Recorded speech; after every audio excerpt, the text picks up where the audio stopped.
अस्सलाम वालेकुम, I am Saira, student of nutrition and dietetics from Punjab university. और इस वीडियो में हम डिस्कस करेंगे कि आप अपनी पेपर प्रेजेंटेशन से बोर्ड एग्जाम में किस तरह अपने 5 to 10 marks just by your good paper presentation increase कर सकते हो। तो सबसे पहले तो उस क्वेश्चन का आंसर दे सकते हैं कि क्या पेपर प्रेजेंटेशन अच्छी हो तो मार्क्स इंक्रीज होते हैं आपके। तो बिल्कुल यस, आपके मार्क्स बढ़ने के चांसेस होते हैं, क्योंकि अगर आपने नीट लिखा है, अगर आपने साफ लिखा है, एग्जामिनर को समझ आ रहा है, तो ऑब्वियसली वो आपके पेपर से खुश होगा और आपको नंबर देगा।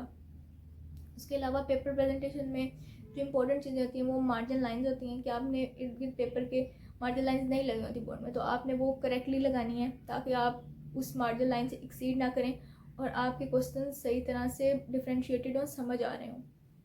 उसके अलावा जो आपने हेडिंग्स देनी होती पेपर्स में वो बहुत ही नीट एंड क्लियर और थोड़ी बड़ी करके हेडिंग्स देनी होती हैं ताकि आपकी हेडिंग समझ आ सके। उसके बाद आपने क्वेश्चन नंबर अच्छे से मेंशन करना होता है। ये क्वेश्चन नंबर 1 है, क्वेश्चन नंबर 2 है, ये क्वेश्चन नंबर 1 के फर्स्ट सेकंड थर्ड जो भी पार्ट है क्वेश्चन नंबर 2 का।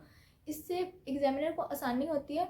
अगर आपका बिल्कुल पेपर का समझ ही नहीं आ रहा कि क्वेश्चन नंबर 1 कौन सा, 2 कौन सा, पार्ट 1 कौन, पार्ट 2 कौन सा, अगर उसको पता ही नहीं चल रहा कि आपने इस क्वेश्चन का आंसर दिया है, तो वो आपको कैसे नंबर देगा अगर उसको समझ ही नहीं आ रही है आपके पेपर की। इसके अलावा आपने रिमूवर यूज़ करने से बिल्कुल अवॉइड करना है। रिमूवर यूज़ करना बहुत ही बुरा लगता है। अगर आप रिमूव करते हो और उसके पीछे वाले उससे ब्लू वो बहुत ही शार्प सा कलर होता है, और बिल्कुल आपके पेपर में अगर पहली नज़र पड़े और पेपर पे रिमूवर किया और उसके ऊपर कुछ लिखा हो तो सबसे पहले नज़र उस पर जाती है, वो बहुत ही बुरा इंपैक्ट आता है। तो आपने एक छोटा सा क्रॉस लगाना और आगे बस पेन से लिख देना। रिमूवर यूज़ करना बहुत ही बच्चों वाली हरकत होती है, तो वो नहीं करना। और आपने जो भी क्वेश्चन अटैम्प्ट करना है, शॉर्ट क्वेश्चन और लॉन्ग क्वेश्चन, उसमें इंपॉर्टेंट चीज़ों को हाईलाइट करना है बगैर कट वाली मार्कर से। कि कोई भी इंपॉर्टेंट चीज़ आ रही है, इंपॉर्टेंट लफ्ज़ आ रहा है, तो पूरा पेपर ही हाईलाइट नहीं कर देना, लेकिन जो चीज़ इंपॉर्टेंट हो जिसको आपको लगे कि हाईलाइट करना चाहिए वो आपने हाईलाइट करना है।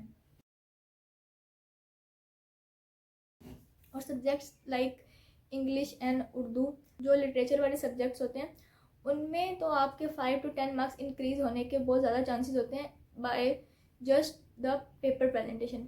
इंग्लिश में लॉन्ग एसेज होते हैं, लेटर्स होते हैं, स्टोरीज होती हैं, उनमें आपका स्ट्रक्चर, आपकी ग्रामर मैटर कर रही होती है, लेकिन आपने वो जब इतनी लंबी लंबी चीज़ें होती हैं तो आपने उसको कितना नीट लिखा है और कितना अथेंटिक लिखा है और कितना आपका वो चीज़ समझ आ रही है, उससे आपको बहुत अच्छे मार्क्स मिल सकते हैं आउट ऑफ 10। अगर आपको बुरे, आपका स्ट्रक्चर ठीक है, ग्रामर ठीक है, लेकिन आपने रिमूवर किया हुआ है या आपकी राइटिंग समझ नहीं आ रही, तो आपको 10 में से इसने 6 देने हैं। लेकिन अगर आपने उसके साथ साथ अपना पेपर नीट लिखा है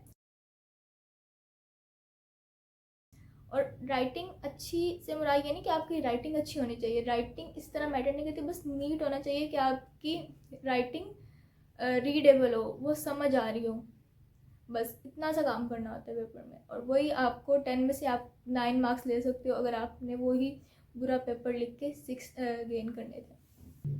and same is the case with Urdu. Urdu में तो बहुत ज़्यादा ही मैटर करता है कि आपने कितना पेपर नीट लिखा है और कितना आपने अथेंटिक लिखा है।